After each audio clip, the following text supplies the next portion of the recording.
back to another episode of the Vault Podcast. I am your host, Cameron Brown, and today we're going to be talking about organization. We have a very special guest coming to guest on our podcast and everything. Why don't you introduce yourself, tell them about you. Yes. Well, hello. Thank you so much for having me here. Of course. It's a pleasure to be here today. Hi, my name is Jia, and I am the owner of Simply Jia LLC. Mm-hmm. And I serve as a coach and consultant in two ways. Mm-hmm. So one is to help businesses get organized, and the other way is a personal stylist. So I help you find your timeless personal style and help you feel confident wherever you go. So in essence, I am a coach for designing your lifestyle, whether that's your business, brain, or wardrobe. And, for something like personal style, it's, you think that it could be more about your clothes, but it's actually really about discovering who you are. And so in both ways, I'm coming in to help you figure out what it is that you want and how can we make things work for you rather than having you confining into someone else's framework or structure. So as you can tell from that intro alone, Gia's very good at what she does. Like, there is kind of what I feel like I originally fell into, which was like baseline organization. And that's just simply like maybe tidying things up, putting your clothes away or, stuff like that. But as you can see, there's layers to this whole process. That's in personal styling, that's in organization, that's in the whole science of it and stuff like that. And that's not something that I knew or I feel like a lot of people even think of until obviously we started having conversations and talking and everything. So It was very cool, and I'm glad to have you here. So hopping into this, let's do a little bit of a deep dive. How did you get into organization, Notion, and personal styling? With organization, it was something that I always felt was fun. I know that probably sounds silly, but it's fun to me now. But originally, I would probably be looking at you like you got your head sideways. So growing up, I always liked planners. I always liked putting things on the schedule. I always really liked journaling. So I really liked putting down my thoughts and just kind of, like putting it somewhere so that's not in my brain.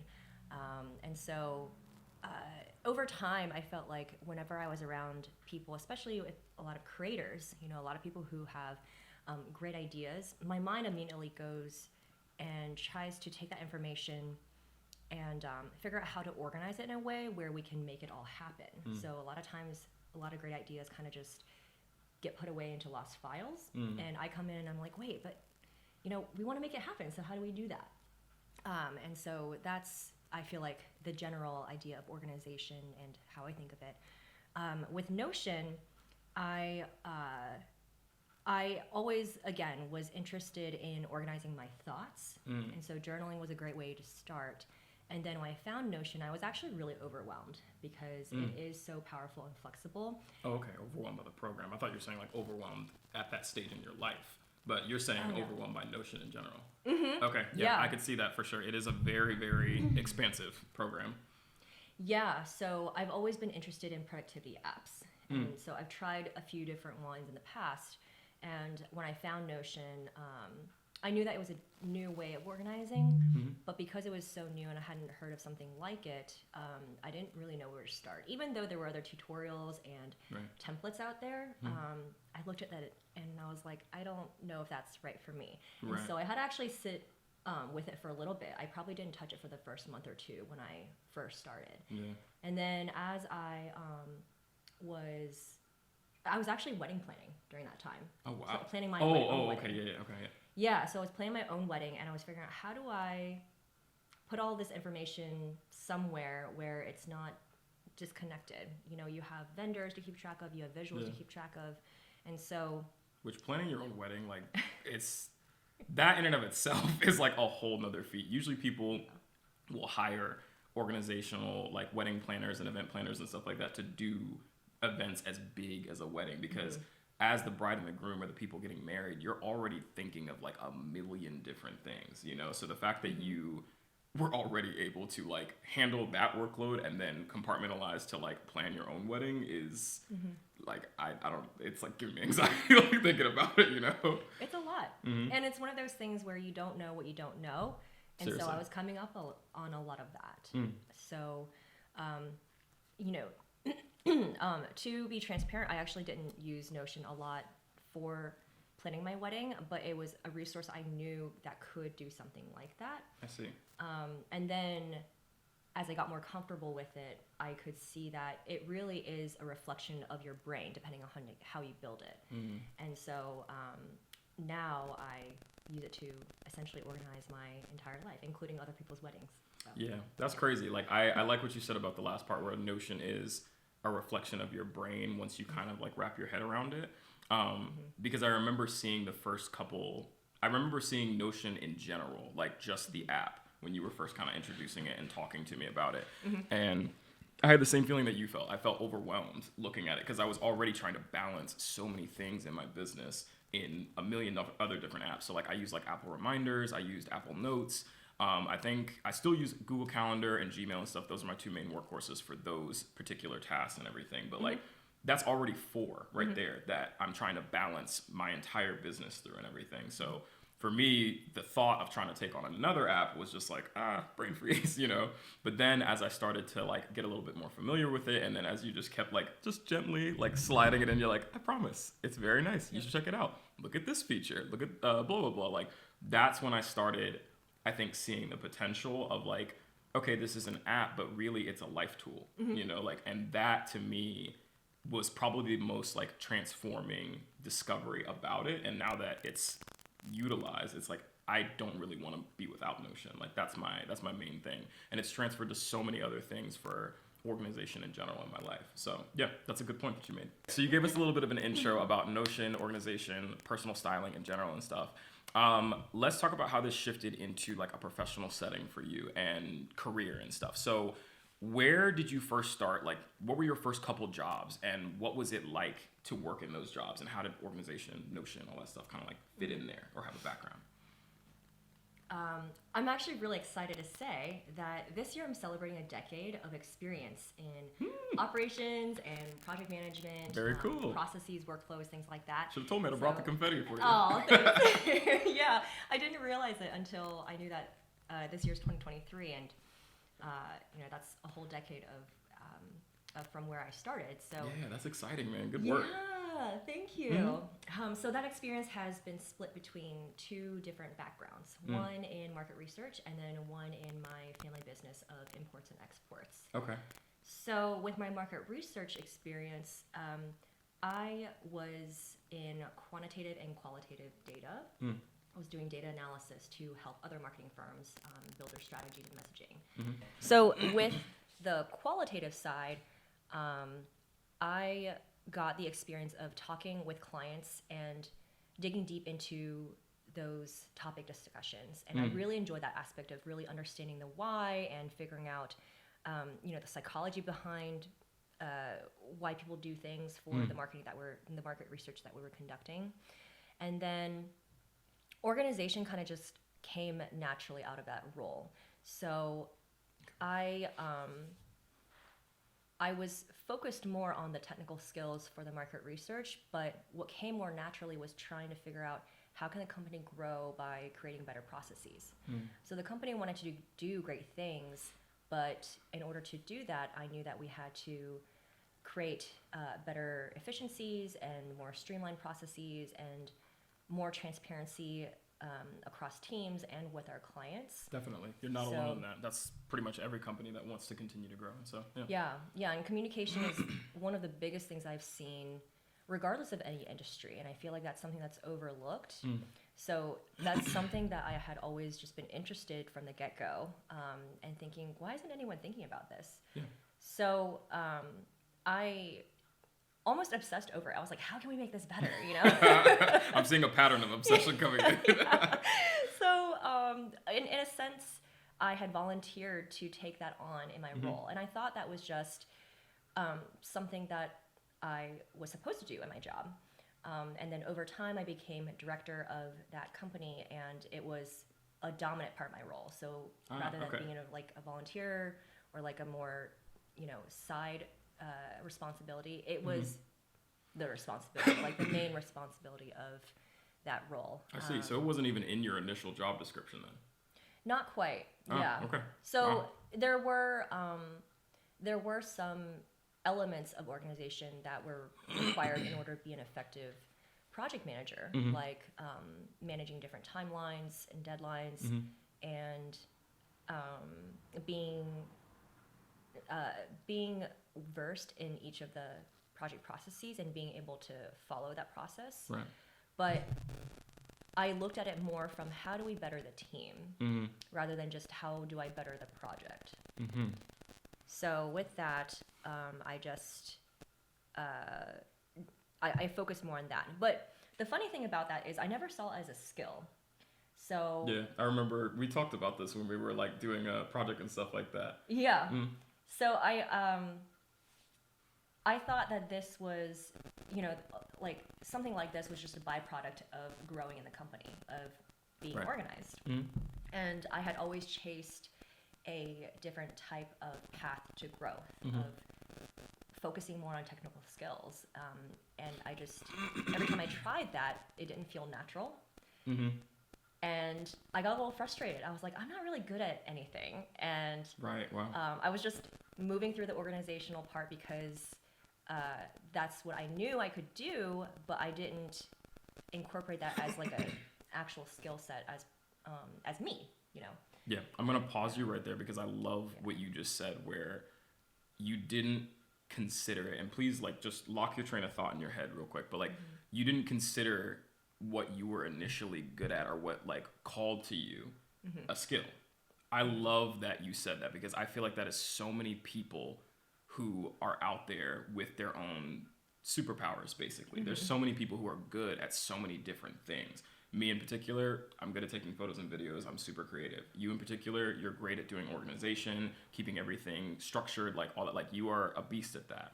But there are so many people who have those ideas or those skill sets, and because it is not like mainstream, or because it's not something that's pushed at like a college or, you know, an institution or something, they think it's worthless.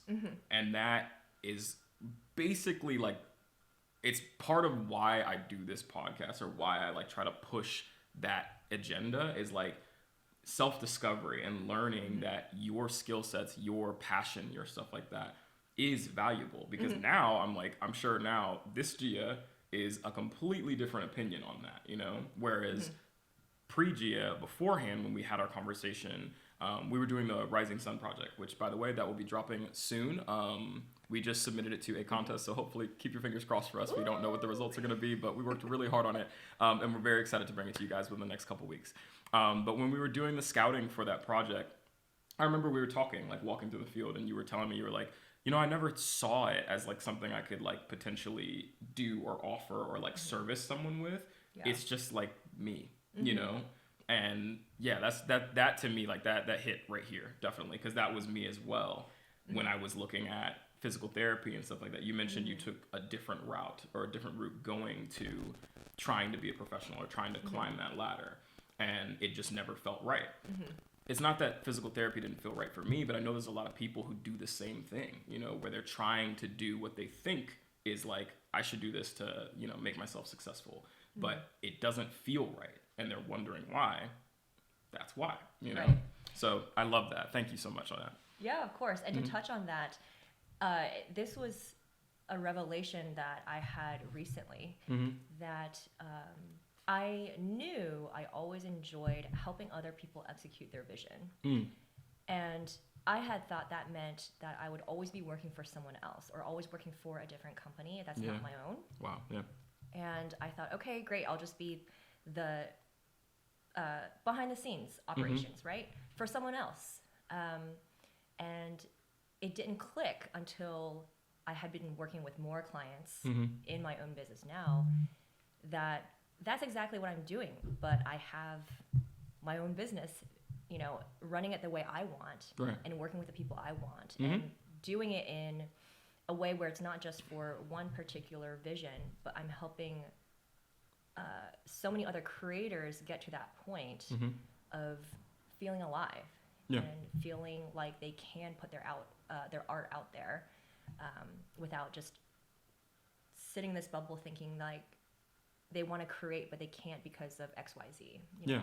So that was a really fulfilling revelation for me, because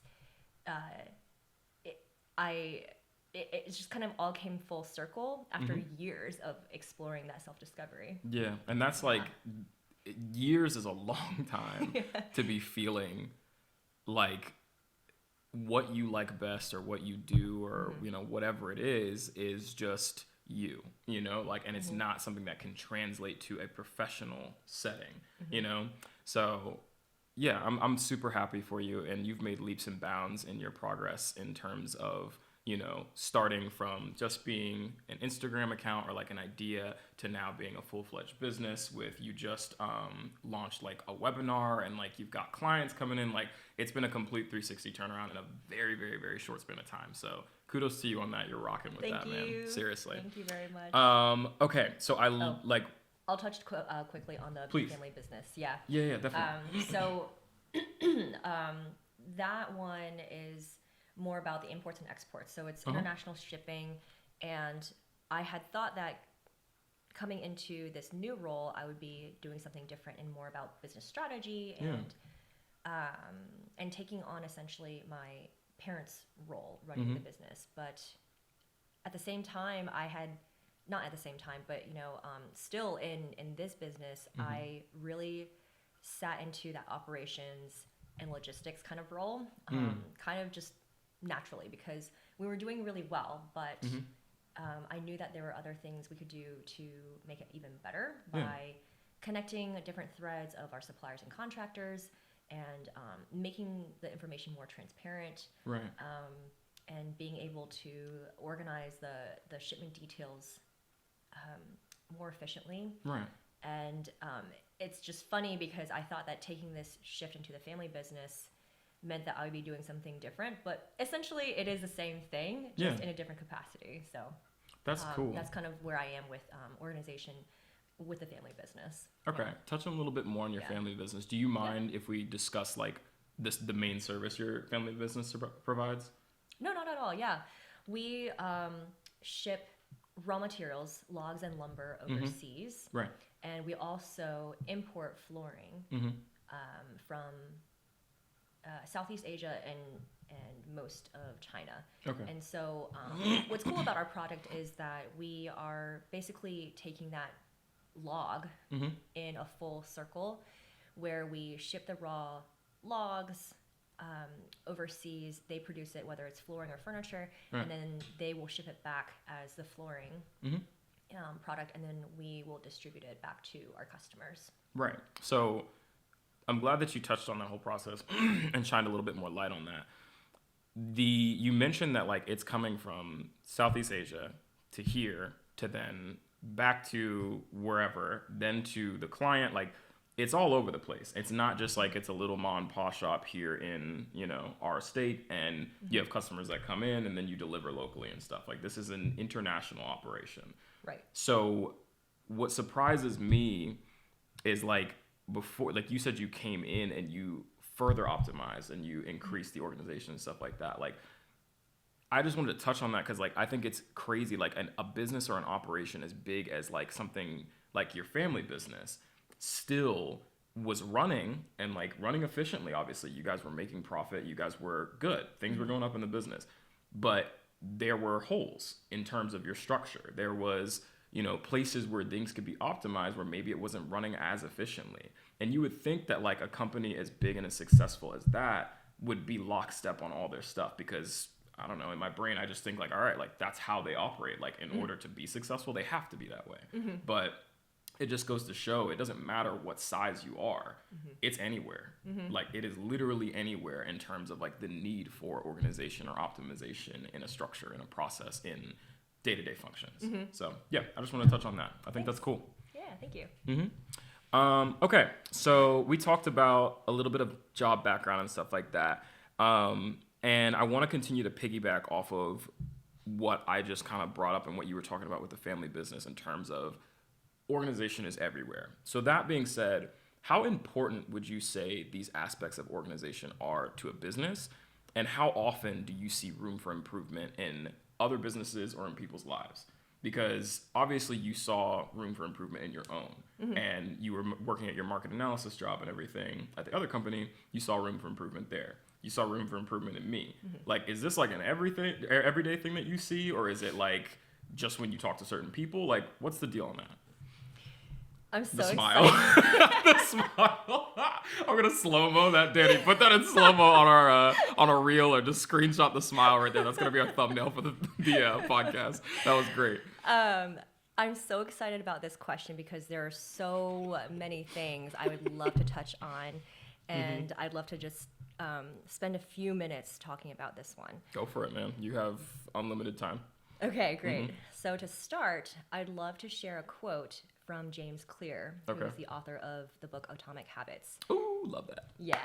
Lay it One of on my 'em. favorite Go. books. So that quote I love to share is, "You do not rise to the level of your goals. You fall to the level of your systems." And I love that quote because systems are the foundation of how you move through your goals.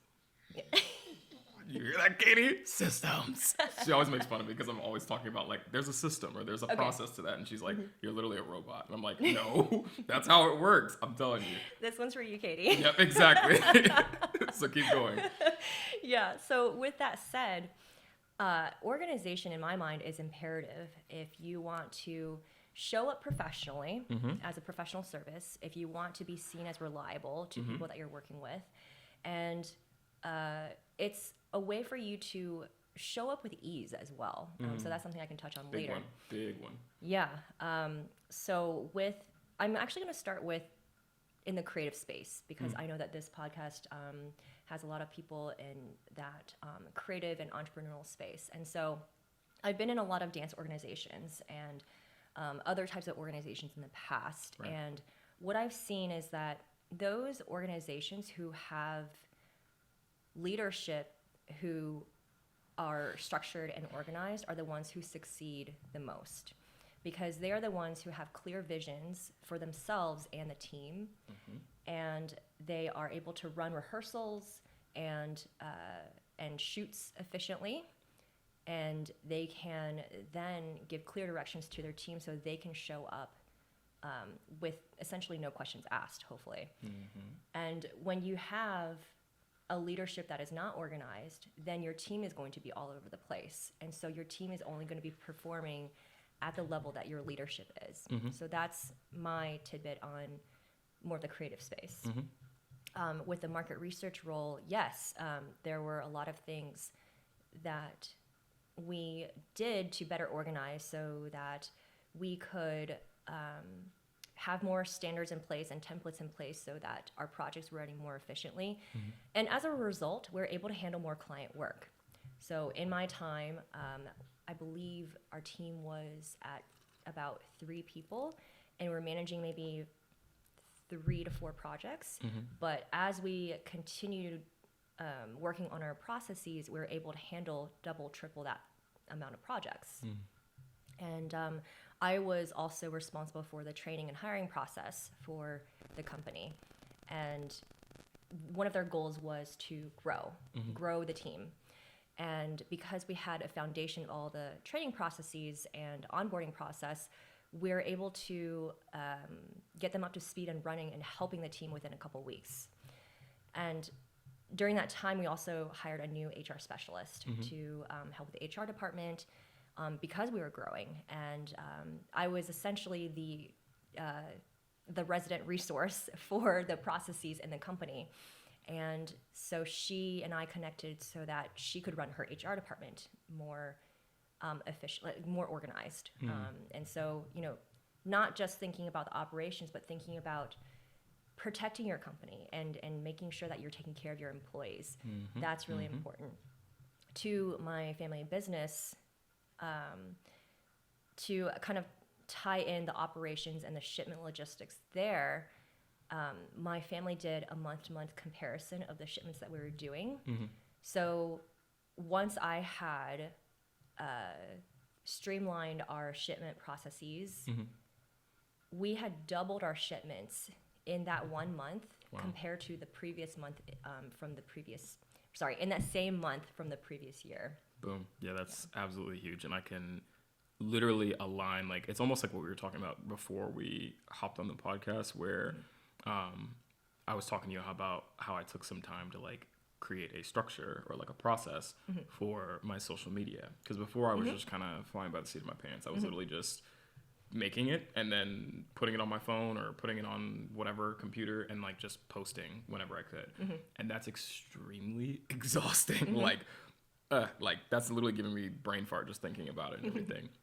But when I took the time to make that structure and like optimize my process, really think about the ins and outs of how it works or how I can get it to work for me and create a flow with it. Just like your company, I have literally doubled the amount of social media that I alone can put out. I don't need, like, people have asked me recently, they'll be like, wow, your team is killing it. And I'm like, thanks. My team is helping produce them, but it's a one person show behind posting and like basically doing the social media management and stuff like that. So yeah, it's been incredibly life changing to be able to do that and roll with that. Cause now like you touched on a point earlier where you said like, it's freeing or like something like that when you like showing up and like you come with ease, I think is what you said. Yep. It feels so much better. It's literally like taking like a weight off of like your chest or your shoulders to know that like your process or your, you know, system or whatever is like sound and you're in check. Everything's where it's supposed to be. It's running how it needs to, and you don't have to worry about it. You can just kind of step back and like let things unfold. So yeah, I resonate with that last point to a T. Yeah. One last thing I'll say on this big question here is when I think about whether things can be better organized and how often, my answer is all the time. All the time. And that is because, so one of the things I really enjoy is understanding and processing information as if I were a viewer when it comes to organization. So I like that. yeah, I'm sure whoever is directing the project or is leading a particular event or anything like that has all of those details in their head. But I like to come in and figure out, well, if I was a receiver of this information, am I able to understand it? And if not, I really enjoy asking those questions and get them to think, well, how can we make it more concise so that there are no questions asked? That's one of my favorite ways to figure out what can be better organized is how can we make the information clear enough so that there are no questions asked. People can just show up and do the job. Yeah, and I'm glad you brought that up because thinking backwards to solve a problem is one of the like hidden keys, I feel like, to finding increased success in business, in communicating or working with people, like in general with that type of stuff. You have to try and put yourself in the shoes of your consumer. What are their needs? What do they want? What are they looking for? It's not really about you. That's the thing. You have to remember you're a service, or if you are selling a product, you are the product type thing. So how are you giving value back to your audience or to your clients and stuff? When you think of it that way, as opposed to, you know, whatever it is that you want to try and push onto them, you're going to see a lot more traction with that because people obviously want to have their problems solved. They want help. They want a good, reliable service or resource or whatever it may be that they can come to and know they're going to get the results, you know? So I'm glad that you brought that up. That's a really good point for sure. Thank you. Yeah. Okay. Let's switch gears real quick. Actually, no, let's stay on the same topic. Based off of what you were just saying with your excitement about organization literally being everywhere and all of the optimization and processes that goes with that and everything, what are some of the most common things you see in a business or in someone's life that are unorganized? Because you already told us, like, okay, it doesn't matter who you are, what you do, where you are, blah, blah, blah. Like, you're always going to need it. So what are some of, like, the most, like, these top three things, or like, you know, however many it is, when you're seeing a new client or when you're observing like someone's business or something that you see that's like, there goes that again. So funny because I had 4, but I'm going to stick to 3 just to No, keep it you more... can make it 4, make it 5 if you want to. It's up to you, please. So with, let's say the 4, one of the first ones I see is not following through with the people that are waiting on you. Okay. Like that one? That one hit So here. what- Communication. I've gotten better. So I'm not going to completely throw myself under the bus, but she's right. Communication's key. Please enlighten them. Right. So whether it's that you are sending information to someone else or you are following through with completing someone else's request, or even if it's just following up with a new connection that you made through networking, I see a lot of times that gets forgotten. Yes. And so a tip on that, I would say, is to leave things unread, if it's coming to you, until you actually get to that person or that need. Another way is to write it down or make it really clear and visible for you until you take it off your list. So whether that's sticky notes or putting it on the fridge or, in my Notion board, I have a brain dump area where I know that's a place where it's only going to be temporary. I have to move it somewhere else. The second thing is... Before you move on to your second thing, I just want to what you said about leaving things on, leaving them on red or unread.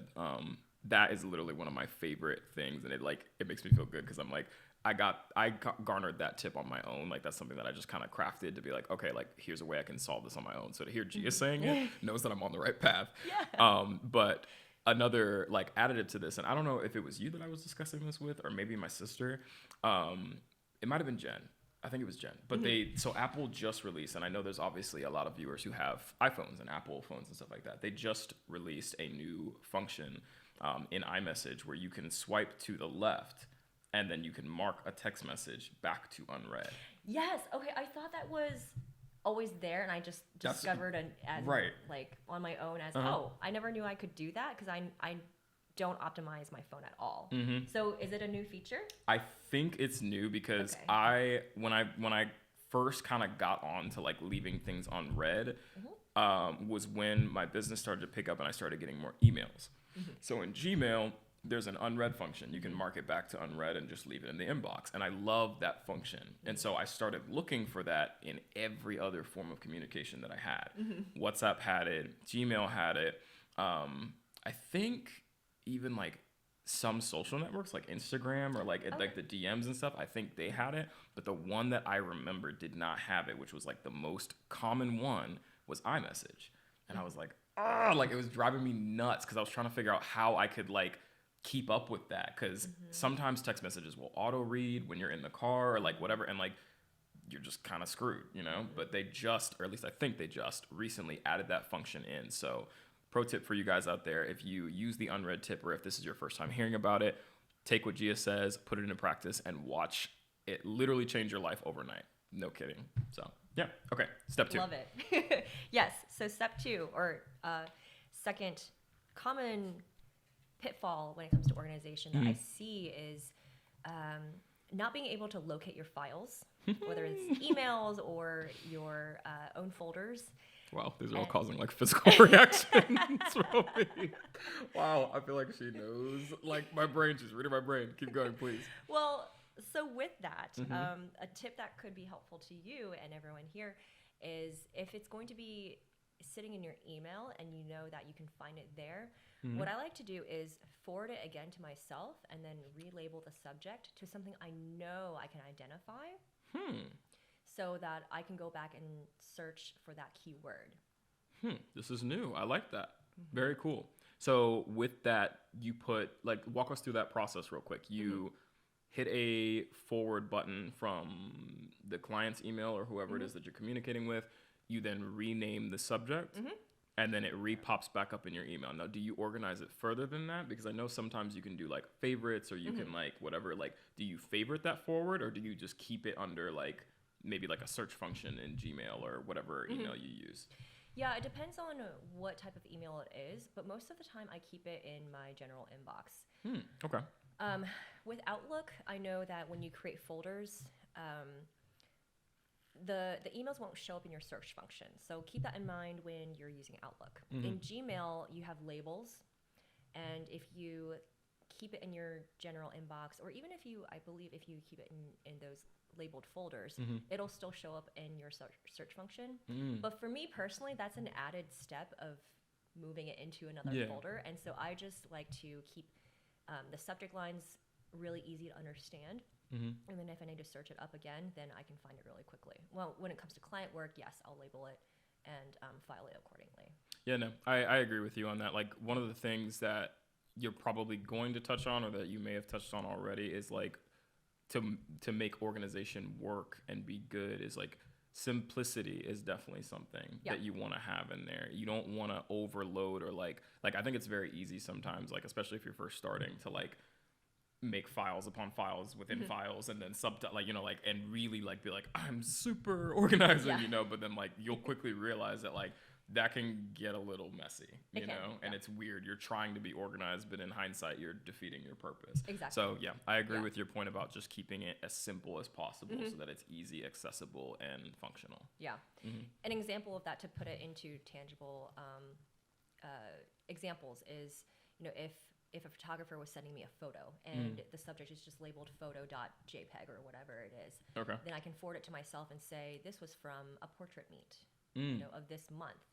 And it was this photographer that sent it to me. And so that's a great example of me just re-forwarding to myself, so I know that it's not just a random photo sitting in my email, that it was for this specific event. Gotcha. Okay. Very good. Tip number 3, what you got for us? Yes. So, point number 3 is double booking or underestimating times that it takes to do something. So, big one. Something that I see with a lot of people is double booking calls or double booking appointments. At the same time, if they are basically trying to maximize their schedule and they have back-to-back appointments or calls, or whatever task that it is they have for the day, and they don't leave enough buffer time. Okay, I will admit that I also make the mistake all the time, because I definitely underestimate how much time I take to get ready. And travel time, commuting, and all that stuff. Yeah, there's a lot of elements that are like in your control and in your thoughts, but like, as you said, to like travel or like literally just anything else that's outside of like your daily process, there's so many things that are outside of your control that you have to account for. Yeah, exactly. So a tip there is to always leave a buffer room. So if you know that there's something that takes an hour, give yourself an hour and a half. I always like to leave at least 15 minutes, ideally 30 minutes between calls, so that I can give myself time to reflect and take any notes, and then prepare myself for the next call. So that's a tip I'd love to share for that point. And then the last one I'll touch on, number 4, is truly understanding, or having a lack of that understanding of why you're going about doing something a certain way. Knowing the why. I like that. Yes.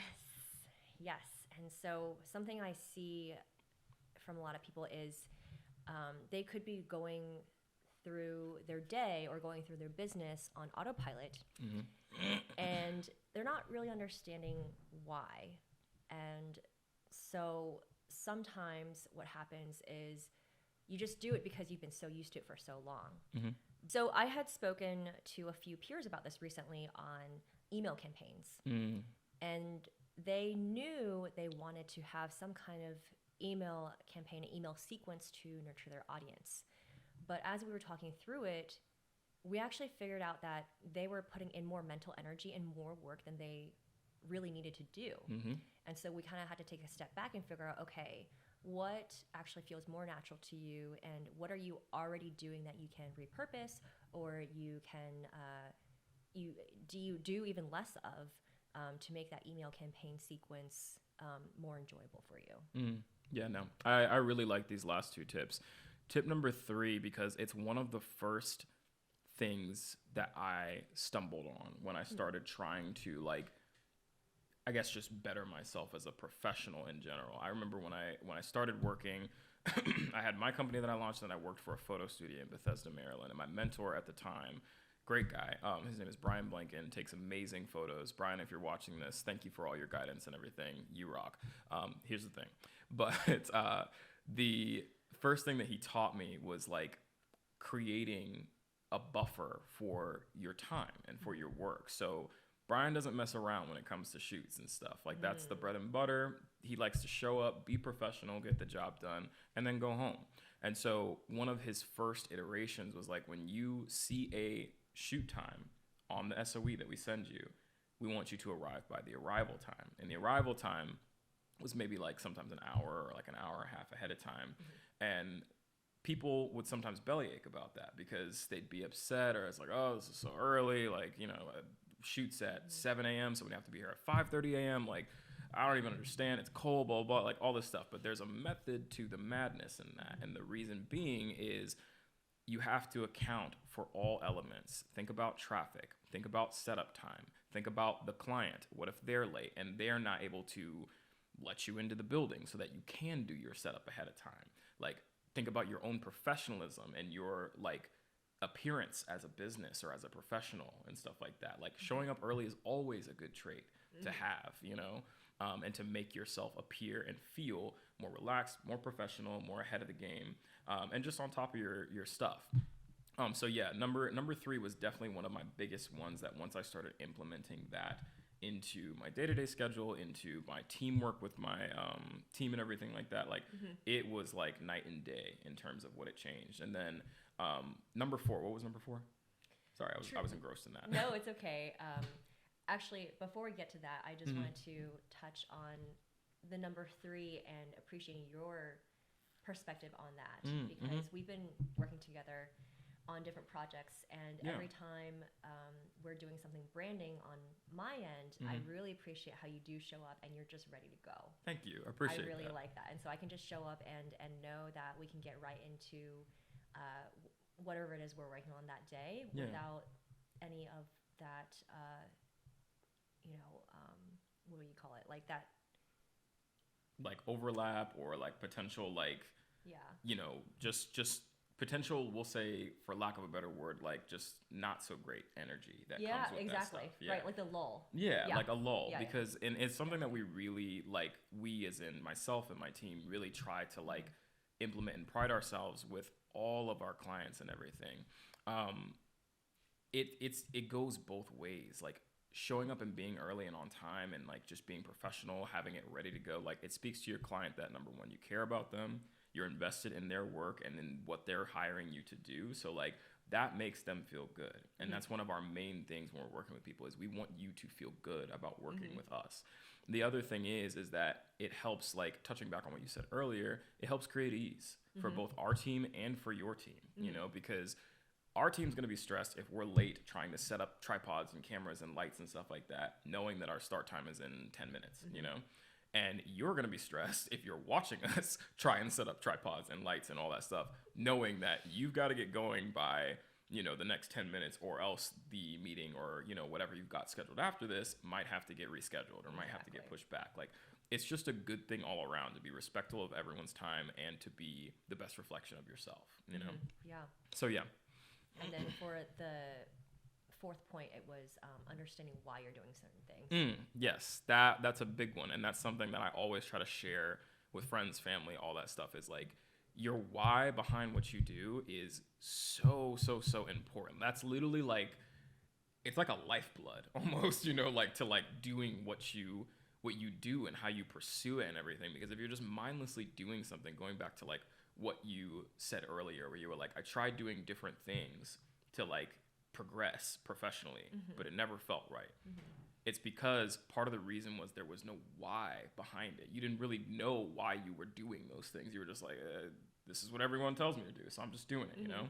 And that's not just you, that's a lot of people. So that's why it feels so like empty when you're doing it. But having that why, knowing why you're in there, having that connection to it is like, ooh, fire, lit, let's rock, you know? Like, it's night and day difference. So yeah, I love both of those last 2 tips. I love all of them, but those 2 in particular stick out to me. Good. I'm glad it helped. Okay, where were we? Let's see. We touched on common things we see in the business and someone's life that is unorganized. So piggybacking off of that, what are some of the most valuable things organization can add back into a business or someone's personal life? We've kind of sprinkled this in throughout our earlier conversations. Definitely. I would say the top 2 things are ease and showing up. Top 2 things are top two things are showing up with ease Yep. and also showing up as a reliable person Yes. for everyone you care about. Mm-hmm. So the ease part, I love that when you feel organized, you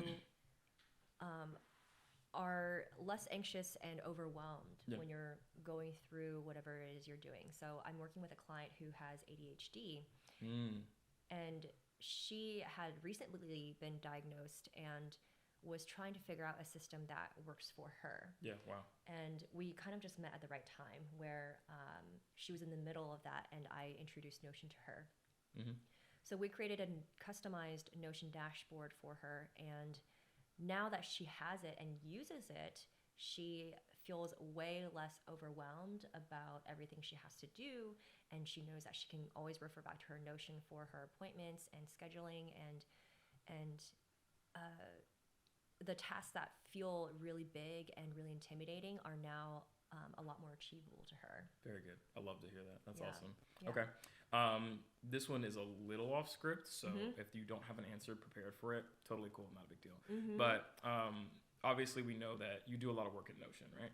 Mm-hmm. And it's something that you recommend to a lot of your clients and everything. But Mm-hmm. let's say maybe someone is in the shoes of like the persona that we described earlier. So they are someone who may feel overwhelmed by the idea of taking on a new app, because I remember obviously ourselves, we've run into that, but I've also suggested Notion per your instruction and per your guidance and stuff to a couple of my friends, because I'm like, yo, this is a game changer, and they're in that same boat. They're like, and it's just like, it's like a no. Oh, yeah. So what is like another application or another method of organization that you would suggest that's similar or comparable to Notion that they could give a try? Yeah. I've heard Asana is a great place to start. Yeah. Yeah. So Asana, I know, has more templated frameworks. I personally have not tried it, but I hear that it is another type of way to track your processes. Okay. So that's a great tool that people can look into. Okay. I believe the free version is very approachable and very usable. In terms of other ways to organize, I feel like this is going to go the traditional route, but just having a pen and paper, having a notebook and writing things down. I know that some people are resistant to notebooks and writing. Yeah. In general. In general, yeah. But sometimes like that tangible aspect of putting paper to pen is really helpful to just like jot your things down. Yeah. And actually now I'm processing and thinking through it, there is a pretty comparable app called Craft, and that is geared towards Mac users. Oh, okay. So if you're a Mac user and you might be interested in something like Notion, but it's too much for you right now, take a look at Craft. It's still very different because it's more focused on the visuals, so you can get lost in making it look very pretty. Yeah, exactly. That is more of a journaling tool where you can organize your thoughts and plan things visually, whereas Notion's strength is task management, project management, navigating different projects in certain stages, and being this hub and almost like a Wikipedia for yourself, so that you can always reference back to different kinds of information. Craft is more of that personal way of organizing your thoughts. So rather than that larger team collaboration or that larger scale of managing something like a business, Craft can be more of like an introductory version of using something like Notion. So that's something that I would definitely recommend. Craft sounds a lot like before I used Notion, I had experimented with an app called Milanote, and I don't know if you've heard of Milanote, but Milanote sounds very similar to Craft in a sense of it's more visually based, in my opinion. It uses a lot of like kind of like, I don't want to say scrapbook, but like it's posting like little visuals or nodes, I guess, so to speak. And these can be text nodes, they can be links to videos, they can be videos you upload yourself, pictures, whatever it is, you know. And I liked Milanote, but the problem was is that it just didn't have, for me, the same kind of like task management, organization, and execution functions that Notion does. Notion is way more attuned for my personal needs. So that's a good answer. I'm glad you shared those because it gives people options for their actual needs and stuff like that, as well as their potential anxieties. The pen to paper one is definitely a tried and true like comfortable option to start with. There's not really anything, in my opinion, much simpler than just getting a pencil or a pen, grabbing a piece of notebook paper or a journal, and unloading your brain, so to speak.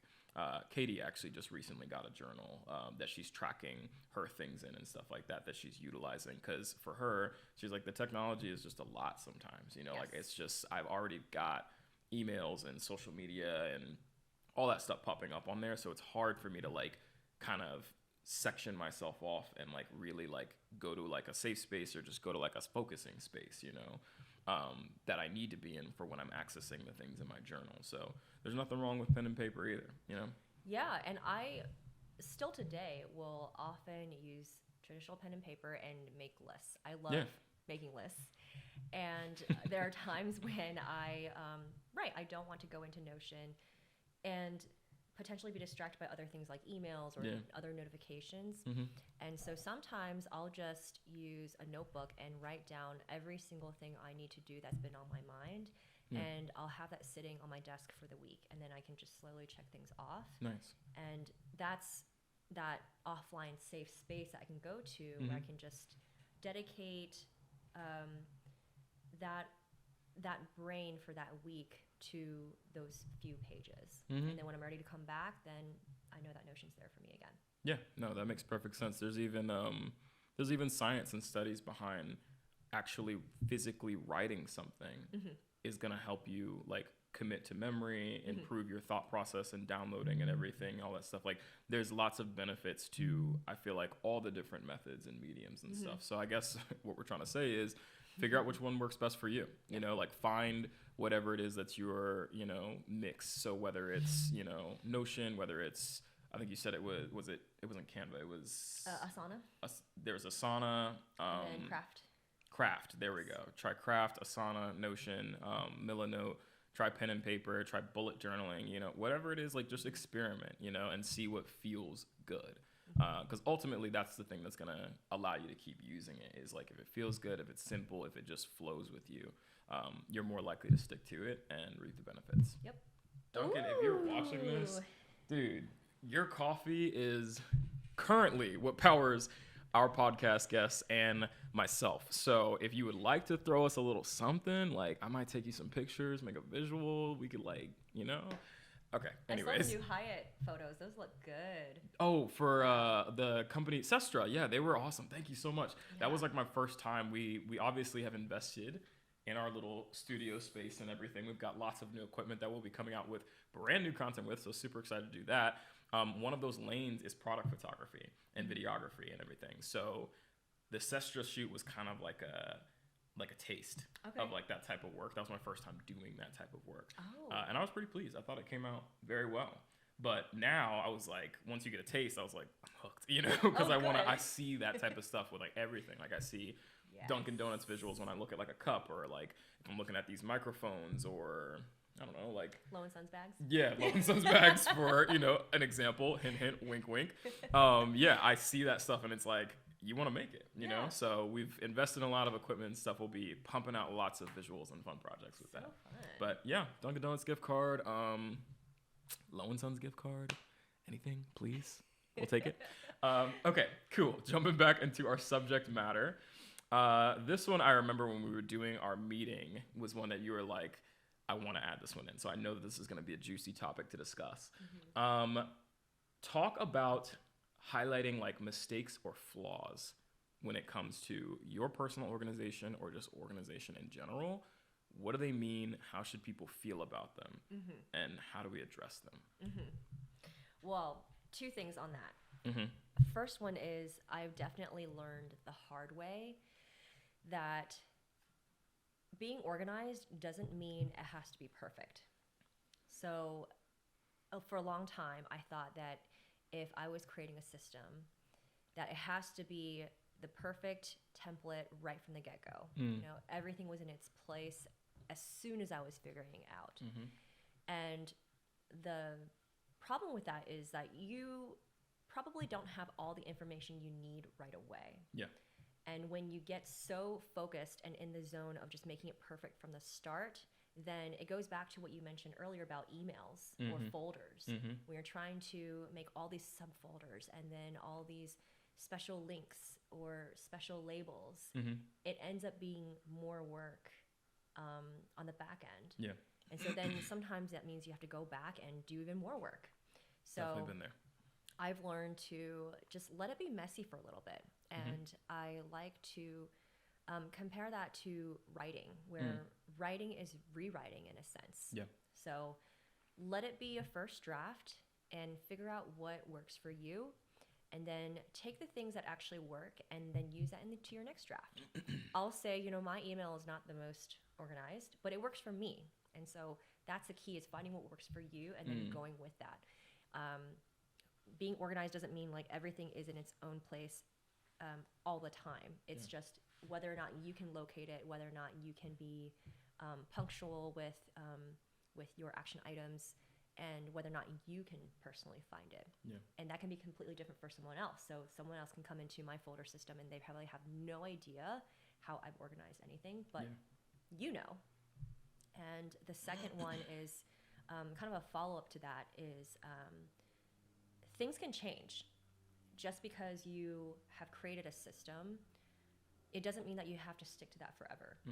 And so I felt really guilty when I had created certain templates or structures, and then maybe a few months down the road, I realized it doesn't really quite work anymore. Yeah. And so I would get so frustrated and put myself down and thinking, I put so much work into this. Yeah. And now I have to redo it. You know, what a waste of time, right? But it really isn't. That's part of the learning process, and figuring out what it is that you that can work and that you can put again into your next draft. Yeah, I love that. I love all the points you touched on there, because that's something that's really hard for a lot of people that are starting out, is accepting their process, accepting their journey with it. Like, I think a common thing that a lot of people who are beginning in a space of, you know, organization or becoming a freelancer, a professional creative, business entrepreneur, whatever, is the poison of like comparison. That is so common amongst so many people starting out. And obviously, guilty as charged. I've been there. So that's how I know and feel and resonate on that. And why comparison is so negative, or like why it can be such a like thief of joy, is because when you're starting out, you're obviously like looking to others or looking at other things, seeing what you like, what you dislike, what inspires you, like what looks cool, like all those things are like bombarded in your face, especially in this age of social media.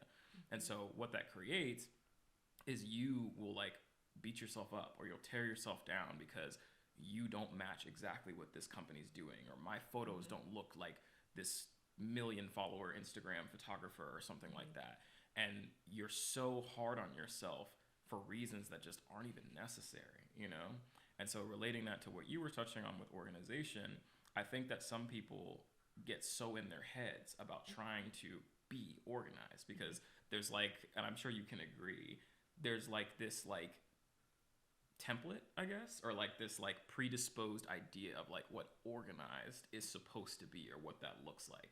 And when you don't fit that, people are like, I'm messy, like I suck, this is bleh, you know, not good. But that's not always the case, you know, like you were mentioning, if something works for you and you're able to work efficiently in it, feel at ease, fluidly incorporate it into your day-to-day tasks and get everything done, then it's a checkbox, you know, versus like there's different levels of it as well, because like that may work for you, but it may not work for someone else. So that may be a space where you have to create a different structure of organization, and that's totally okay. You know, like being okay with the initial mess, so to speak, of it is part of the process. And I just don't think that's something that people let themselves accept initially.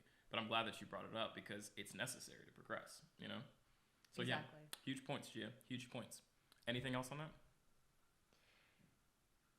For the record, I'm not saying to let it be messy all the time. Clarification on that. So just so people understand, Mm-hmm. because that then over time will create more work Mm. in the future. But as let's say you're adding more things into your business or you're more things into your daily life. Mm-hmm.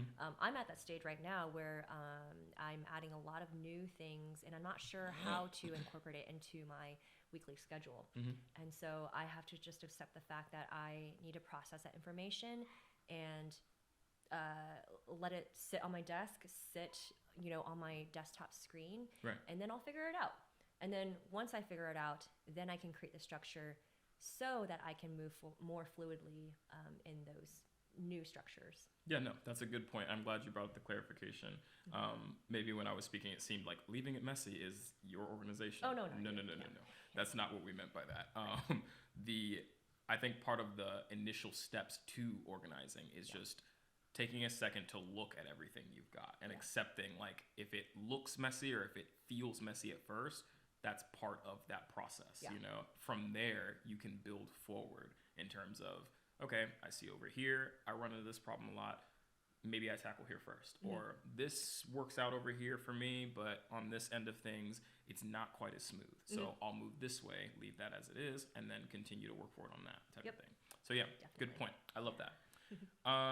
Okay, so we talked quite a bit about valuable things from organization, common places we see it, some background on you and everything. So let's fast forward to current day. Talk to me a little bit about your current work. What are you currently working on now for your work, your personal life, everything? Talk to us. Yeah, absolutely. Mm-hmm. So now I am in my own business. And I'm still helping with the family business, but in my own business, what I am doing is helping businesses like yourself and other entrepreneurs get organized. And I'm working with clients closely to figure out that process, figuring out what it is that you need to build a better business, how to grow, how to scale, and whether that's Notion or if it's really backtracking and figuring out other systems that you need to create. That is how I'm working with clients. And then on the personal styling side, I am working with clients to figure out that styling journey. So we are really understanding the personality of you. Kate will probably go get her. Okay. We're understanding the personality of you. Yes. For those of you who may or may not be able to hear, these mics are pretty good. I did a test on them to see how they would function audio-wise. They're very, very directional-oriented mics, meaning they pick up a lot of this, but not a lot of this, and not a lot of this back here. And when I say not a lot, I mean like almost none. I was very impressed with the quality of them. I'll drop a little tidbit or a review about them later. But as I was saying earlier, for those of you who may or may not hear our lovely little mascot barking on the other side of the door, that was my sister's dog, Isla. We're podcasting in her garage down here in our studio space and everything. So that is that segment. Okay, continue. Right, so with personal styling, I am working with clients to go through that entire personal styling journey and figuring out what that means for them. And so we are really taking a lot of time up front figuring out who you are, what are your best features, how do we want to highlight them, and we're also understanding the importance of having an organized concept of your style. So rather than trying to grab onto every trend or what other people are telling you should do. Instead, what we're doing is, again, zoning in on who you are and kind of putting your blinders on to anything else that doesn't really apply to you. Cool. Very cool. I love that. Yeah. And so with the current work and everything like that, circling back to something that we touched on a little bit earlier in the beginning of the episode, you just had a workshop this past Wednesday, didn't you? Exciting news. Congratulations on that. Dive into this. Tell us about the workshop. What did you cover? Who was it directed towards? Who was the audience? Are there any future workshops that we can expect? Spill it. Yes, absolutely. So recently I hosted a workshop for this beauty community called Friends in Beauty. And it is hosted by this wonderful makeup artist named Aquia Robinson. So Very if cool. you haven't followed her already, go check her out on Instagram. She is lovely and she's very organized. So if Love you that. are Very cool. Wouldn't expect anything less working with Jia. So yeah, if you're a makeup artist or in the beauty space, definitely check her out. Cool. So she had hosted a mixer, and in that networking event, we talked about how to prepare for the year, and content planning was one of the topics that everyone was very interested in. Yeah. And a lot of people had expressed challenges with content planning, how to organize it, how to stay on top of it, how to be more consistent. And so to serve the community, I partnered with Aquia to create a workshop around organizing your content and figuring out how Notion can be used to help organize that. And so we had a great workshop. It was a great turnout and some great insights that people had shared during the workshop. And yes, I would love to host more in the future. So with that, I do plan on hosting what I'm calling them Wednesday workshops every month. Very cool. And they'll touch on different topics. So like the recent one, it was around content planning. In the future, we'll talk more about organization. I'm sure there'll be stuff on styling as well. And so stay tuned and we'll be sending out more details on the next workshop coming up. Very cool. We love to hear that. Awesome work on the workshop. Thank you. Quick deep dive into... Well, actually, we'll circle back around to that at the end. I'll make a mental note of that, and we'll come back to that. Let's go ahead, and we talked a little bit earlier about apps and methods of organization. And I asked that question off topic because I was currently thinking at that time of like, okay, what if someone doesn't quite want to warm up to Notion? Or what if they don't have Notion? Like, what are their options? Let's circle back around to that topic. So we obviously know you use Notion. You talked about it, that you use pen and paper. There's probably multiple forms of organization that you use and stuff like that, or multiple tools, so to speak. So with that, can you touch on the main tools that you use, if there's any that we haven't discussed already, versus what you started with? Right now, I would say the two main systems are Google Workspace and Notion. Okay. With Google, I use Gmail as well. And for my scheduling, I use Google Calendar. And that is actually something I did start with. Okay. As far as back in high school, to be honest. So I don't actually remember when I functioned without Google Calendar, to be honest. It's kind of like a lifelong thing. I feel like Google Calendar and Gmail have been around since like the beginning of time. Yeah. They've just been owning that space. So it's a safe, reliable option that I feel like everybody comes in contact with at some point or another. Exactly. Yep. Yeah. So Google Calendar is something that's always been reliable in my life. On the digital notes side, Notion is what I currently use, and that is where I essentially manage my entire life. If it's not that, then it's probably going to be my notes section in my phone where I can quickly jot down things and then put it into my Notion eventually. I did start with Evernote, if you have heard of that, and also Microsoft OneNote. So those were two note-taking devices that I used to use.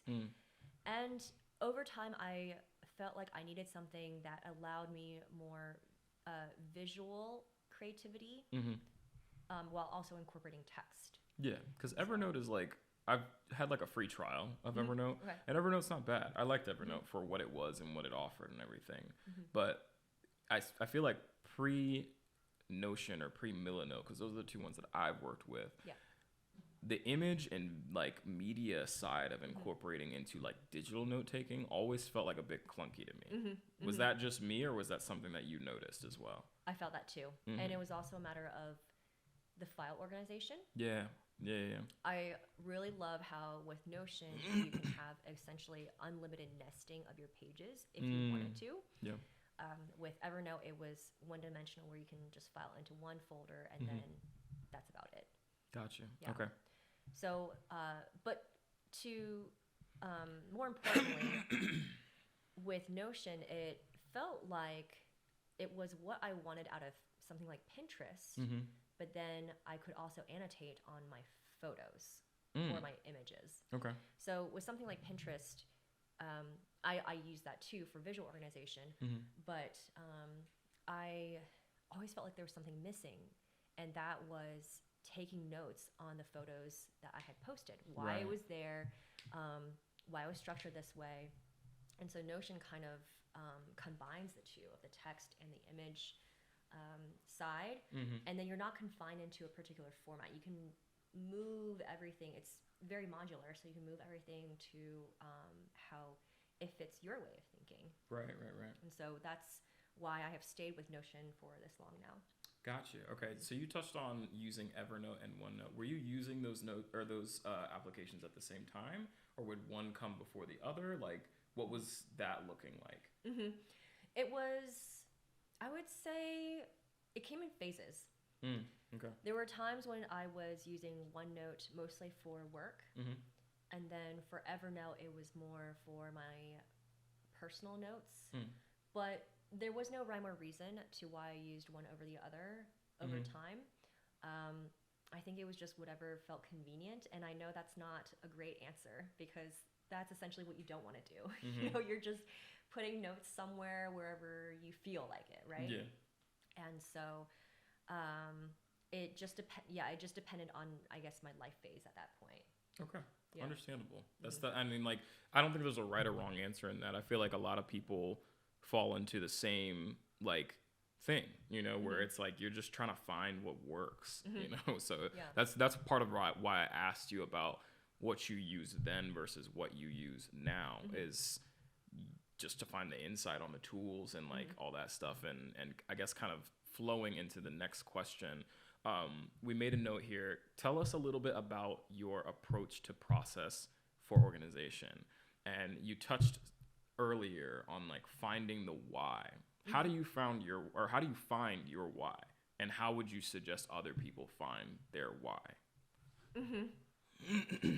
Yeah, I feel like the why is really what comes first to drive my process. And the reason I say that is because I first thought that I would come into this space as more of a consultant.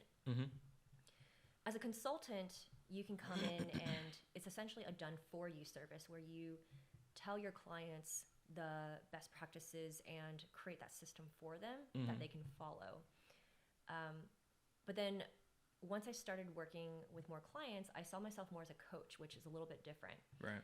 So being a coach, you're more of as a guide and helping them do the thing with them. So rather than going in and creating the solution, you are helping them create that solution, or you are helping them create the solution for themselves.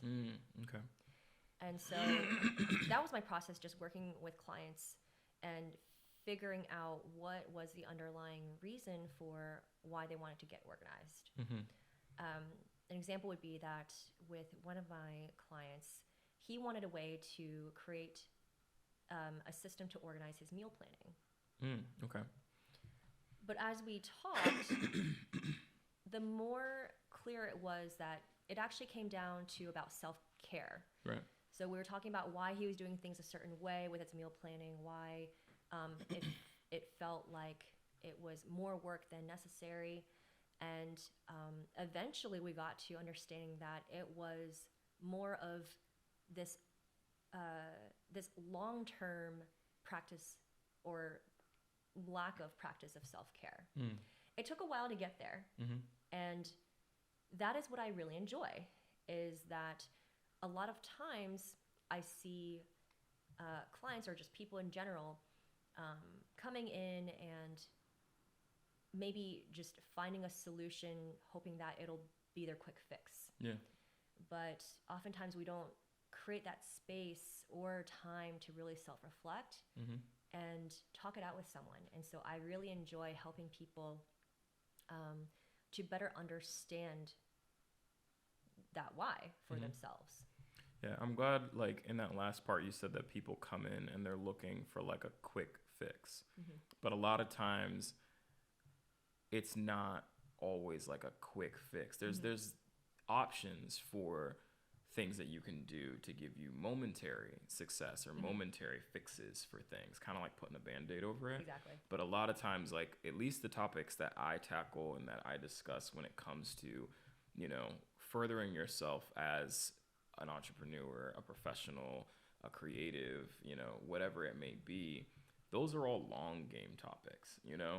And that's just usually the way that goes is like, I'm sure, like, based off of what you told us and everything, you've been organizing like your entire life, partly because it's fun, but also because like that's just something that you've always had to incorporate, you know? Right. And again, it's something as important as this topic and molding it to other people's lives. Like, again, like it is a lifelong thing, a life-changing habit that you can incorporate into your stuff. So I'm glad that you put that in there where like it's important to create the space and take the time to figure out the why, because the why is essentially like the key to finding that long-term success in it. Right. You know? So I appreciate that. Yeah, of course. To kind of circle back onto your initial question of the process, that was, I guess, my process, you know, letting Sorry, it... I thought you were pointing at the thing. Oh. That was my process. Mic. I was like, oh, really? Okay, keep going. So my process was letting myself figure it out. The fact that I had come in thinking that I would be more of that consultant role, but then just being open to other possibilities was that process, and then from there figuring out what I enjoyed and then fine tuning that.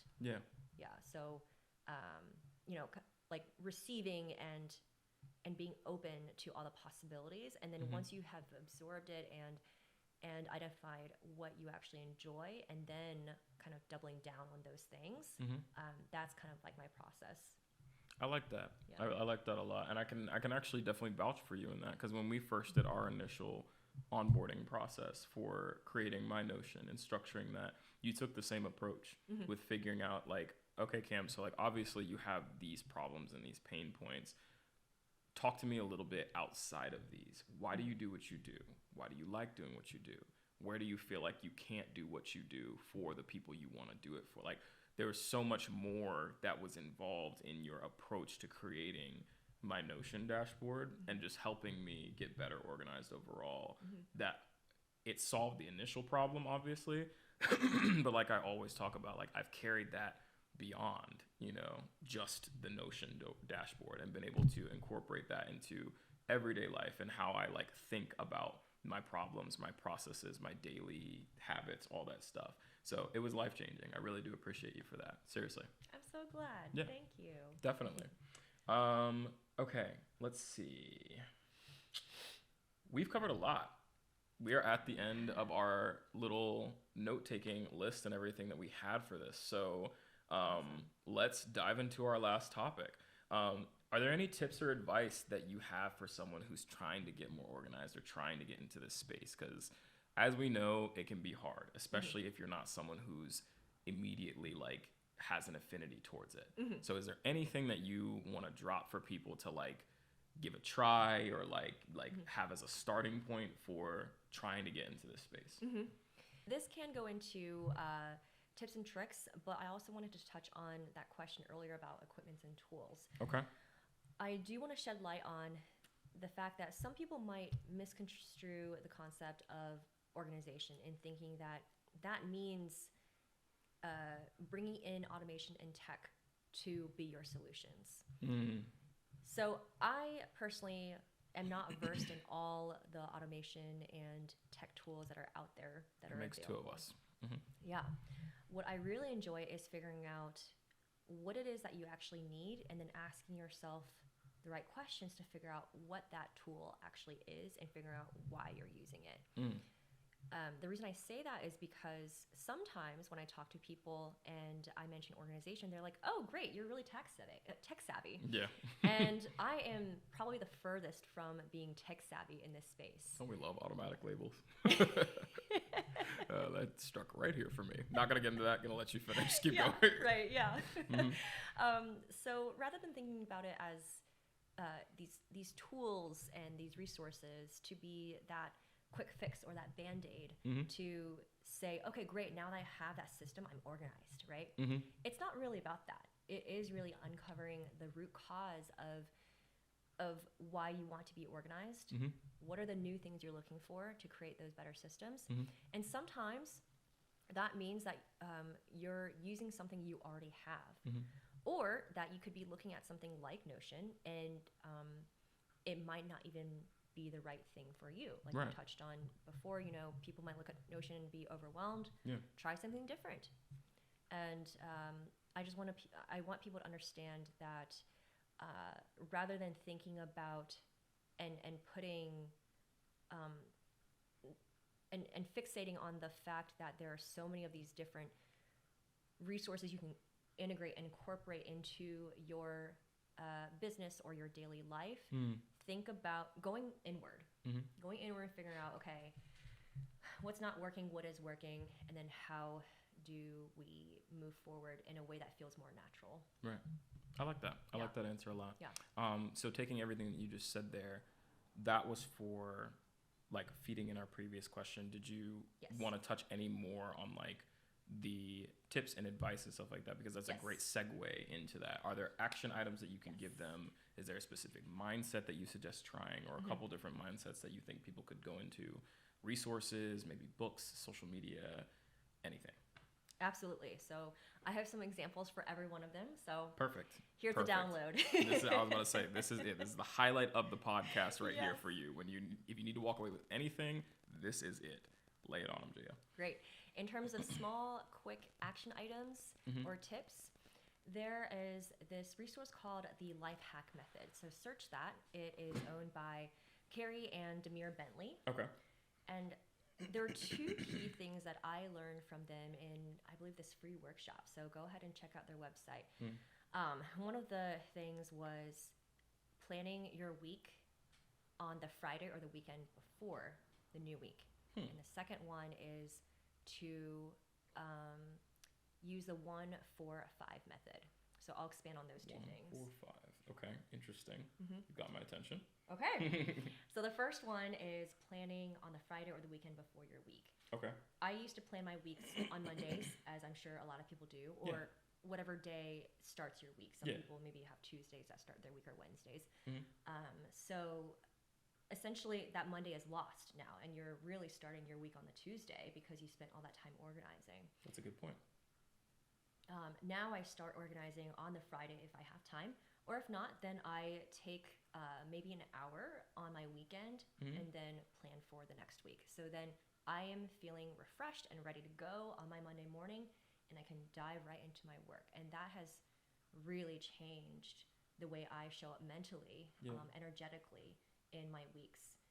So that is something that I definitely recommend incorporating. Definitely. That was something that I was kind of like subconsciously started doing as I got like a little bit better handle on just like better organizational practices, and as I increased like what was on my schedule for things to do, I noticed I was like, ooh, like I feel like I'm wasting valuable hours in my morning, like especially my Monday morning, because like that's what's kicking off my week. That's setting the tone for usually how a lot of it can go, and it can change obviously, but like there's no denying that like Monday is a pretty important day for how things are going to flow.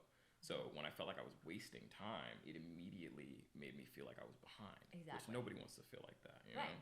So yeah, I kind of started doing a little bit of that where I would like maybe not plan my entire Monday, but even just putting like a skeleton kind of together, or like a basic structure of like, all right, you're going to start by tackling this, you know, like that alone is very helpful for giving you direction and making you flow smoothly into your week, giving it a nice easy kickstart as opposed to like crash landing and like hoping that you can recollect yourself, you know? Exactly. I like that. Okay. Yeah. So the second one, the exciting 1-4-5 method. So what does that mean? 1-4-5. Yeah. Talk to us. Yes. So Demir and Carrie, they recommend using this method to help you balance your workday. And what that means is to only put one big thing, big to do on your day, 4 medium tasks in your day, and then 5 small tasks in your day. Interesting. So, Okay. Have you used this? I have. And Do you it's continue working. to? I do. I will say I'm cheating a little because sometimes I put more in my medium tasks. She's got a 195 method or something like that. Fair enough. But in terms of the big to do, that has done really well for me. I like that. Okay. And what that can mean different things for everyone. Yeah. For me, that is more of my energy rather than time. You know, so it used to be when I was just starting out, you know, it used to be discovery calls with my clients because I was so nervous and I was like, I want to make sure that these calls go really well. Yeah. And so that used to be like my one big thing for the day. And over time, you know, they became medium things, and because they required still effort, but I was able to move more easily through those conversations. So just recognizing that, you know, recognizing what you need to do for the day and figuring out what those big, medium, and small things are has really helped me balance my days so that I don't feel overworked or burnt out. And people around me recognize I'm doing a lot right now, but I don't necessarily feel that way because I am actively thinking about that 1-4-5 framework. That's cool. And I like how this is kind of like a double benefit type method because like you're getting a scheduling process that you can follow in terms of like compartmentalizing what part of your day is, you know, oriented to which tasks, you know, but then you're also getting the added benefit of learning prioritization, which is like another form or aspect of organization that's super important. I actually just talked about that in one of my most recent blog posts that I'm going to drop pretty soon here, where it was like, I'm writing about 10 tips for productivity for creatives and everything. And one of the major tips that I put in there was learning and implementing prioritization in that stuff, because there's so many people that will make the mistake of maybe, you know, trying to put the little tasks first for themselves and then tackle the big tasks, or vice versa, when you need to stop and like kind of tune in with yourself and figure out, okay, how do I work with this? You know, if I'm someone who needs to tackle the big tasks first, then obviously your one should be at the start of your day, you know, versus if I'm someone who can focus on the bigger task better when there's nothing else on my schedule, then you need to knock out your 4 and your 5 first, so that way when you get to that, you're locked in on just that task and you can knock it out, you know? Exactly. So I like that. That's like a double-edged, that's like a 2-for-1 type tip right there. Very cool. I like that. Thank you. What else you got for us? Yes. What was the next category here? We had action items, daily habits to try. If that was, I don't know if you had any more of those, or if you were going to venture into mindsets. Yeah, I'd love to venture into the mindset. Okay, cool. This one is a big one, and it's been very, very important. Yes, mindset is huge. Creating that balance as well. I'm going to get a little vulnerable here. Okay. So 2 years ago, I had a very low point. And it was to the point where I was not only hurting myself, but I was also hurting those around me. Right. And it was very unfair to those people who I cared about. And so at that point, I realized I couldn't function like that anymore. Yeah. And so I had to spend a lot of time doing inner work and self-reflection. And before seeking external help or external resources, I went back to things that really helped me before that point, which was journaling and yoga. And when I started incorporating that and prioritizing that in my day, I felt so much better, right, and feeling more like myself again. And I was able to tell myself, you know what, I actually have control over my day. And that low point, I was in a position where I was victimizing myself, and I was telling myself that I had no control over my life, and I was bitter because of that. And, you know, doing that journaling and yoga, after some time, I had realized, actually, I do have control. Yeah. And those things beyond my control were a nature of the industry I was in. And it was not, you know, people that I could control my interactions with, or it was not, you know, things that I could do on my end to make it better. It was just, you know, things that I couldn't change. And so that was a big reminder to myself that beyond those uncomfortable things, I can still control my mindset. Right. So to bring it back to this point here, I have been started incorporating a morning journal prompt. And so every morning I ask myself this question, and that is, what under my control can make today even more great? Right. And I ask that because it is that constant reminder of that I am in control of my destiny. I'm in control of my day. Right. So that is, I would say, the number one thing that has helped me. And when I've shared it with other people, they kind of react and, wow, I didn't even think about it that way. Right. So that's a little deep here, but that would be my one tip around mindset. Yeah, no, thank you for sharing that story and everything. And I love that you did, because I feel like it's so relatable. You know, there's so many people that go through something in their lives that they just feel is not in their control, whether it's them struggling with organization, whether it's a personal thing, whether it's something in work, like whatever it may be. Like, it's something that I feel like all of us at some point or another, to a certain degree, experience. And the important thing to remember in that is that there's always something within your control that you can latch onto and reground yourself with, you know? And it's hard when you're in those spaces to be able to like step outside of yourself and recognize those things, or search for those things to reattach to and stuff like that. It takes a lot of mental stability and mental like awareness to be able to do that. So I understand where like things like the yoga, or like things that originally like feel good to like a core Jia, probably were really helpful when you were in that instance to help like bring you back to homeostasis, you know? Right. But again, I think it's so important. And I thank you again for sharing that, because like that's huge for being able to tackle those items on your list. And mindset in general is something that's huge for being able to approach anything in life, really. Like it's one of your number one factors, like your mind and your body. Your body's what's going to carry you through that. But like, if your mind's not even in check, you're not even going to start, you know? So yeah, I really do appreciate that. Thank you. That's awesome. Of course. And that's a huge tip. I'm sure anybody listening to that can either relate to it or take from it the jewels in that. So absolutely. And if very you good. are listening to this and you're thinking, Jia, I don't even know like where to start, you know, I really don't have any control. Think about the smallest things, like making yourself a cup of coffee and really appreciating that moment, or taking a 10-minute walk, or maybe taking 5 minutes with just spending time with your pet, your dog or cat, you know, and having that moment of silence together.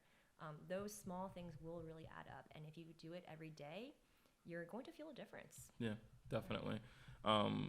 Like touching real quick on it, something that I really was like annoyed by and that I felt like I didn't really have control over was just like my body and how it feels. My body's so jacked up from like ego lifting and just trying to put up as much weight as I could when I was in college and stuff like that. So I am like a tight 10-man mess now, and like it comes in and messes a lot with how I'm able to function day to day, but like also like how I do my job, you know? So like it's a subject for another podcast to dive in depth with, but like I knew for a fact that I was like, okay, like if I want to be able to continue longevity wise into this, like I've got to start bringing this back under control. So I had to shift my entire mindset about exercise and fitness and wellness, because for me, I was always like, if I don't look like Arnold, I'm not fit, type thing. You know, that was my mindset. So when it came to me not being able to lift like Arnold or lift to look like Arnold,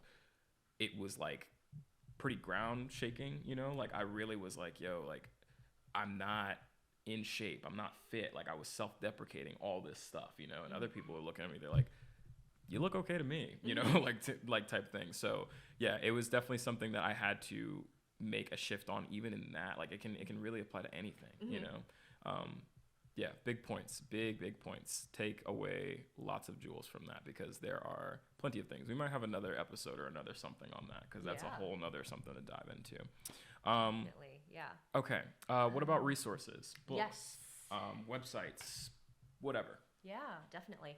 I'll start with free resources. Okay. So We love free. yeah, with YouTube, there are so many people out there who touch on productivity and things like mindfulness and minimalism. Yes, mindful media. Simply Gia. So the two resources I love to share on YouTube are Matt Diavella and Malama Life. I love Matt Diavella. Yeah. He's awesome. Me I don't know too. if you guys heard that. I love Matt Yeah. Diavella. There we go.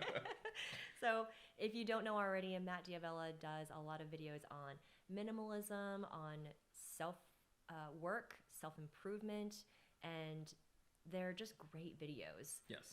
He's always experimenting and always trying new things, and I think that touches on what we talked about earlier of it doesn't have to be perfect, and you can also always change your system to make it fit your current life. Yeah. So I would recommend checking him out on YouTube. Another one is Malama Life. Her name is Sophie, and the idea of Malama Life means having mindfulness and being intentional with your life.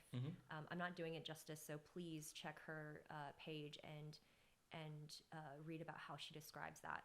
But she also talks about having an intentional, minimal life, that whatever that means to you. And I highly recommend giving her a follow or checking her out because she is a growing channel, and I think she has a lot of great tidbits in there, and has a great voice. So if you want to listen to it in podcast form, that's also a great way to find her. Very cool. Yeah.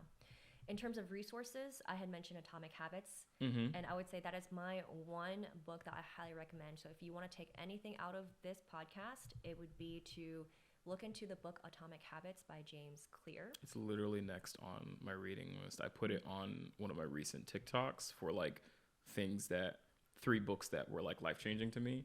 And the thing is like I haven't even read the book yet, but I knew like based off of the 90,000 Amazon reviews and all that stuff, like, and just hearing it from literally every single person that's like, how'd you do that? What helped you with, getting your productivity up, whatever. Atomic Habits is like, you can't miss it. It's everywhere, so huge. The great thing about it is that he has done so much research and talked with different experts on organization, and in all different kinds of industries. So he has spoken with athletes. Wow. He has spoken with PhD professionals who are in that organization and mindset space. And he's also incorporated different frameworks that other people practice. Wow. And then it's essentially a summary of all of those different experts put into one book. So it's not really a thesis, it's more of like a guide and a reference. So it's very digestible. Very cool. Yeah. So with that quote that I said earlier, that's from him. And if you want to learn more about how he approaches systems, I would highly recommend. Very cool. Yeah. Guys, we will try and make all of the resources and, places that you can go and get stuff, the books, the websites, the accounts, the people that we mentioned and stuff. We'll try and compartmentalize those nice and organized down there in the comment section for the description of the YouTube video so that you guys can access them right away and just jump right into your organization and productivity process. Okay. Great. Any other ones? Well, lastly is to come check me out. Yeah, we got a nice resource over here, ready and accessible. Jia is obviously, as you've already knew from listening to the podcast and just checking out her stuff, super organized, super professional, very, very good at what she does, and is, again, a great resource. In my book, she's comparable to all the other ones that we've already mentioned. She's fantastic. Check out her stuff. She's got stuff on her Instagram. She's got stuff on her Notion page. Are you building a website? Eventually, yeah. Okay. My Notion site is my website right now. There we go. I was like, I know she has a Notion site, but I wasn't sure if that was the website. But the website is coming, so soon you'll have that to access as well. There's plenty that you can do. And obviously you can always do it the old-fashioned way. You can hit her up via email. You can give her a call. She is very flexible with how she accepts communication and ready to help all of you guys. So yeah. Cool beans. We rocked that. That was awesome. That's all the subject matter that we had for today. Thanks again, Jia, so much for coming on and deep diving into everything, giving them all the tips, tricks, jewels, everything about organization. Once again, guys, if you want to find Jia or whatever, we will link her social media and all of her information in the description below, so you guys can have access to her at any point if you have any questions or just want to talk to her. But yeah, that's it for the podcast today. Thanks again for tuning in. We appreciate you guys so much. I hope that this helped you in some way, or as we always say on the Vault podcast, educated you, inspired you, or entertained you. And yeah, like, comment, subscribe to support the channel and keep more content like this coming your way. We'll catch you guys in the next one, and thanks again. If not, hop in and just say it at the end. We might have one more thing for you guys. Okay. Right. Go ahead. Gia's gonna go ahead. Is this gonna be edited? If it doesn't, then oh well, this is good material. Keep going. Keep going. We swear we're organized people. So if you like some bite-sized tips on Notion, I share Notion Tip Tuesdays on my stories in Instagram every week. Mm-hmm. So check that out. Follow me on Instagram at _Jia Zheng _. And every Tuesday I'll be sharing those tips, and we'll be sharing things like how to create a board, or how to brainstorm in a board, or how to manage different project tasks. So check me out there. Mm-hmm. And then lastly is the workshop. We have a workshop with Mind's Vault Media and Simply Jia. So we'll be sharing more details about that workshop coming up soon. Mm-hmm. Very cool. Yeah. The bite-sized content is always my favorite. I'm a big fan of micro content. That's all I had to say on that. Thank you. All right. Cool beans. Thanks. That is a wrap. Successful podcast underway. I do want to record this. How do you feel? I feel really good. Good. Thank Can you you. believe, if you guys can believe it or not, this can be micro content or it can just be content for us to have just for fun. If you can believe it or not, Jia was saying she was nervous coming into this, but watching this entire podcast or watching all of the content, she handled it flawlessly, like absolute professional. The information was concise, on point, the flow of the conversation, very engaging. So well done. Hats off to you, my friend. Thank you.